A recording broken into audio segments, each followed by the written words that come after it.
everybody. Welcome to the Garage.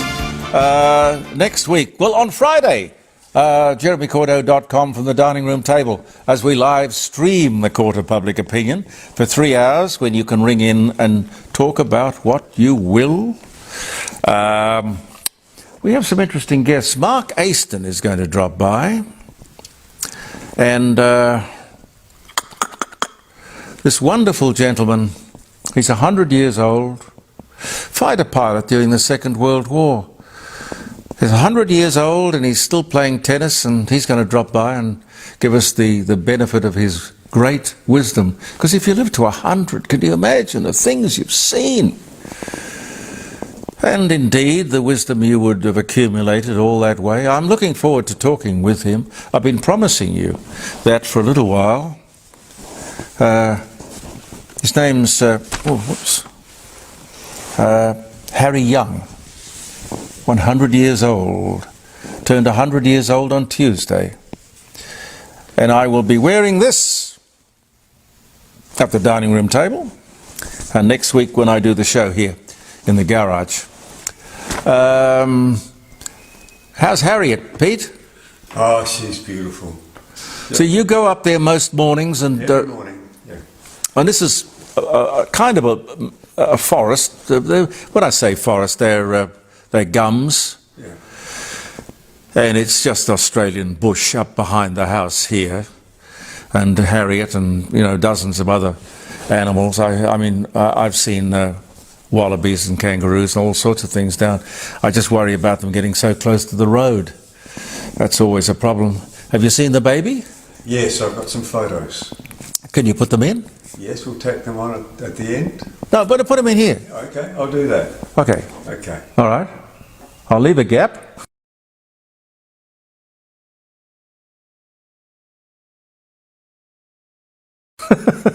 You're on. Okay. No, that's beautiful.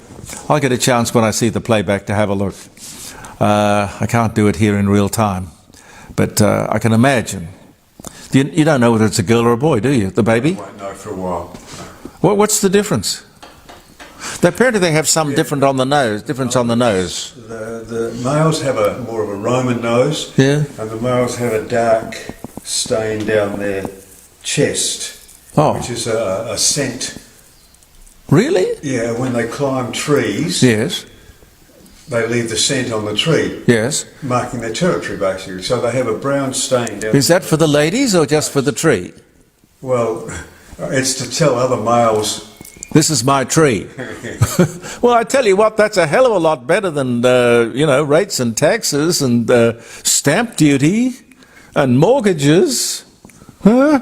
I think they've got it nailed. There are enough trees up the back there for them to have the time of their lives. Where to start with the news of the day? Well, it's not so much the news of the day, but things that have caught my eye over the last little while.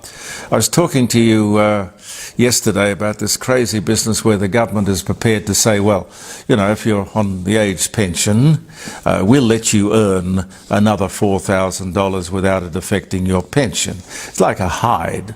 It's like their damn hide to say that. None of their damn business. Most of us of an age, from the time you can get the age pension on, I think we should be allowed all the latitude that the government can provide. I mean, if I was in Canberra, that's what I would push for, because the older people are those. I mean, we're getting a bit thin on the ground in the sense that there wouldn't be too many people who have gone through the Depression and all the world wars. But the older people of this nation carried this nation through those terrible times. And we do not want to be told, oh, you can earn another $4,000 without it affecting your pension, while you politicians can earn whatever you like when you retire and still keep your parliamentary pension without it being affected at all. You people in Canberra can't see the hypocrisy of that? Anyway, Jim Chalmers went on. He said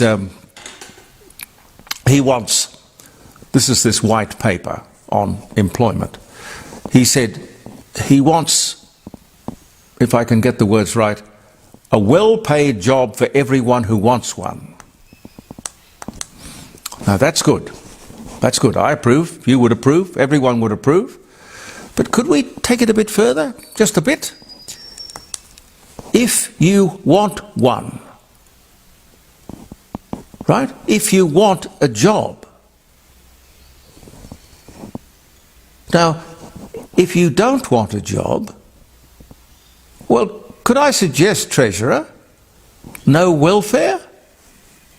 Because if there's a job out there for everyone, a well-paid job for everyone, that's your goal.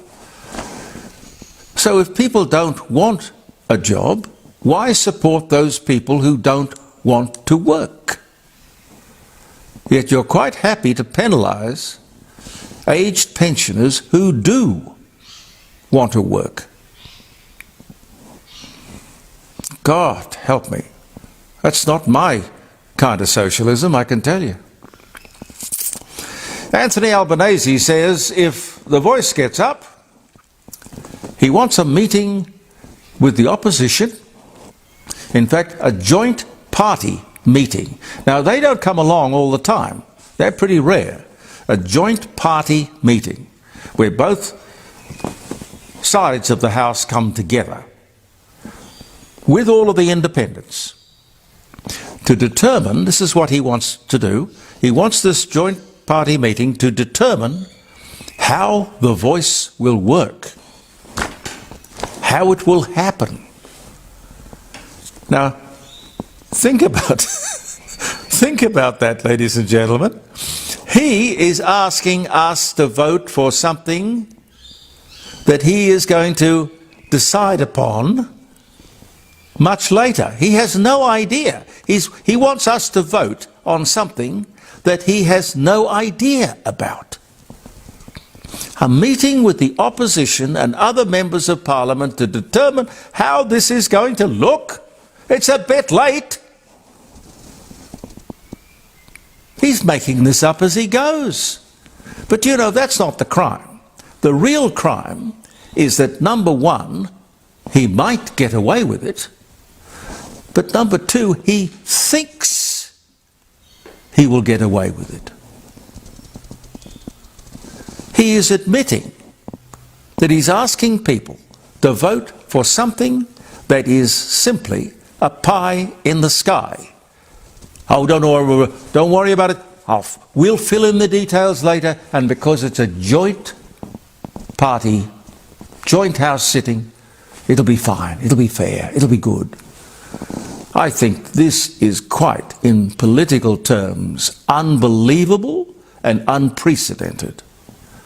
And if, having known this from his own mouth, the Prime Minister's own mouth, if having heard that, and I'm sure you did because it was everywhere, if you can still vote yes, God, I despair. I know Albo wants this nonsense as his legacy. But what he will be remembered for will be that he was the Prime Minister who in 2 years, for the first time in the history of this country, managed to divide this great nation. Nothing to be proud of, sir. Nothing to be proud of. The $20 million to promote the yes vote has been allocated mostly to television, I think.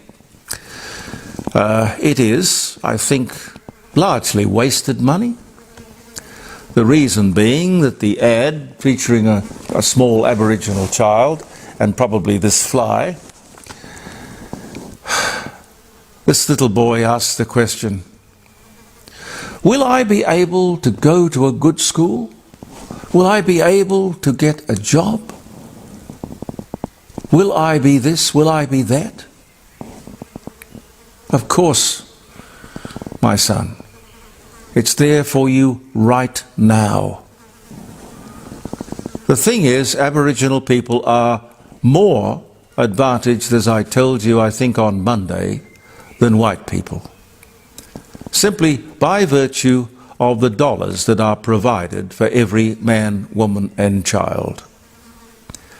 But of course, they don't get the money. As I said, that is the real scandal.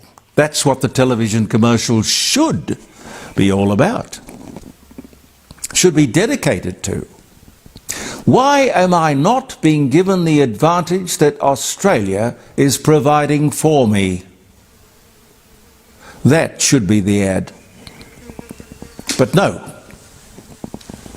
The ad that they're running is about victimhood. Victimhood, pure and simple. And that they don't get the dollars that are given to them is the real scandal, as I've said to you many times. Where is the money? Where is the money? I'm not being given the advantage that Australia is providing for me. That should be the ad. That's the ad. That's the crime.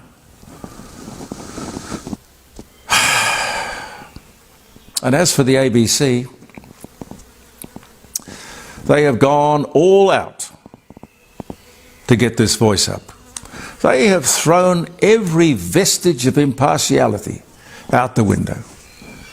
Even their podcast, which they promote after the running of every mention of the referendum, which is the podcast that is titled The Referendum Explained. No, it's the referendum yes vote promoted. When this is over, surely heads at the ABC have got to roll. Cannot believe the way they have behaved over this. And have I got time, Pete? Speaking of the media, I was listening to Neil Mitchell on 3AW, who has announced after a stellar career, I think 30 years or something, that he's going to retire and do little bits and pieces along the way, probably still with 3AW. He was on his program, he was on about inflation and supermarket rip-offs and how indeed perhaps the prices of supermarket commodities could be pegged.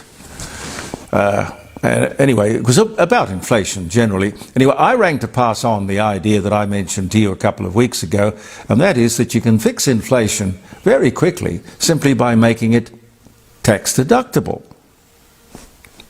It's pretty simple. What I mean by that is if you've got $100 in your pocket, if inflation is running at 10%, well, it wouldn't be running at 10%, but say 5%, you should be able to claim at the end of the year on your savings and on your income and on everything, a discount, a deductible discount on your taxable income of that inflation figure. In other words, if something is costing you a cost of living or an expense, it's deductible. Well, inflation is an expense. It would stop inflation very quickly. Believe me, the government would be in there with their ears back because they wouldn't be getting quite so much tax money. Anyway, all I said to the young lady, I didn't get past the young lady on the switch. And I said, this is what you do, you just make inflation tax deductible. And she asked me, what is tax deductible? What's that mean? This is the top rating talk show in Melbourne. The 12-year-old in the marketing department is now taking calls on the top-rated radio show at 3AW. Neil Mitchell, are you aware of this? In all my years in talk radio, the people I have had with me on the switchboard, are vital. Vital. They need to know a little bit of something about everything. In other words, they have to have been around the block once or twice. Because I can tell you, they can make or break a radio show. What does tax deductible mean? Anyway, I never made it to the show. It's probably just as well that I didn't. Hey, Pete, what do you reckon is the most popular name in Great Britain? Well, I think it might... Hang on. Top baby names for 2023. Harry and Meghan have lost popularity amid royal family dramas. What do you think is the most popular boy's name? Well, I think it has to be Muhammad, doesn't it? It is Muhammad. It is. The Sussex's names aren't faring terribly well. The once trendy boy names, Harry and Meghan for a girl, have declined in popularity in Britain. Dear oh dear. Anyway, that's it. For boys, the top names, I'll just give you the first top 10. The top 10 boys' names: Muhammad is number 1, Leo number 2, Oliver 5, Arthur 6, Jack 7, Freddie 8, George 9, and Luca 10. Luca? Don't know. And what do you reckon for girls? No, I don't know. Okay. The top 10 girls' names in Great Britain? I don't know about Australia. I have to look that up.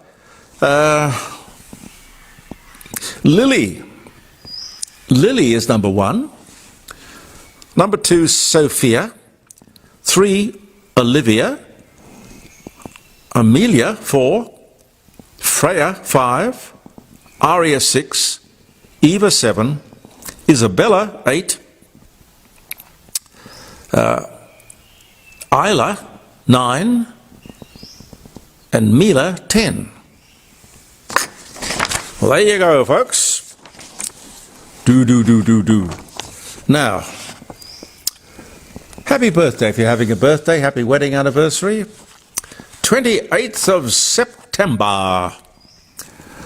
William Boeing, American aviator, pioneer and founder of the Boeing Company. He dies at 74 on this day in 1956. And that company's gone on from strength to strength. Boeing, great company. 1980, Australian Williams driver, Alan Jones, clinches his first Formula One World Drivers' Championship, 1980. In 1895, on this day, Louis Pasteur, the French bacteriologist, he invented pasteurization. He dies at 72. 1956, RCA Records report that Elvis Presley has sold 10 million records. I'm not surprised. 1956, he wouldn't have made very much money out of that, but it didn't matter. He could have afforded to do it for nothing. Sydney, Australia inaugurates steam motor trams. 1879. I've never heard of that before. James Bond film, No Time to Die, the last starring Daniel Craig, premieres after an 18-month delay due to the pandemic. The year was 2021. Edwin Hubble, American astronomer, first to announce the existence of other galaxies. He dies at 63, after whom the Hubble telescope is named. But that was back in 1953. Brigitte Bardot, French actress, love of my life, model, animal activist, sex kitten. And in movies like God Created Woman, he certainly did. Born in Paris, France in 1934. Now that would be making her 94. I think, anyway. Brigitte Bardot, I can't imagine her getting old. Nicholas Flamel, French scribe, alchemist, believed to have created the philosopher's stone. He was born in France, died 1418, born 1330. Robert Helpman, South Australian actor, choreographer, dancer. Don Quixote, Chitty Chitty Bang Bang. He dies at 77 in 1986. 2015, NASA scientists announced the discovery of flowing water on Mars. 2015, Peter Finch, the Australian radio, stage and BAFTA and Academy Award winning actor. Network. I think that's how he won his Academy Award, and I think that was after he died that he won that. Anyway, he died in 1977, but he was born in 1916. Theodore Roosevelt Jr., 1944, son of President Theodore Roosevelt, is posthumously awarded the Medal of Honor for directing the troops at Utah Beach during the D-Day landings. And one more, 1978 on this day, John Paul. He was the 263rd Roman Catholic Pope. Dies after 33 days as the Pope. That was in 1978. He dies at 65. Got to go, ladies and gentlemen. We will see you tomorrow at the dining room table, jeremycordeaux.com. 3 hours of live streaming. Do call us. Believe in yourself. We'll see you very soon, hopefully tomorrow.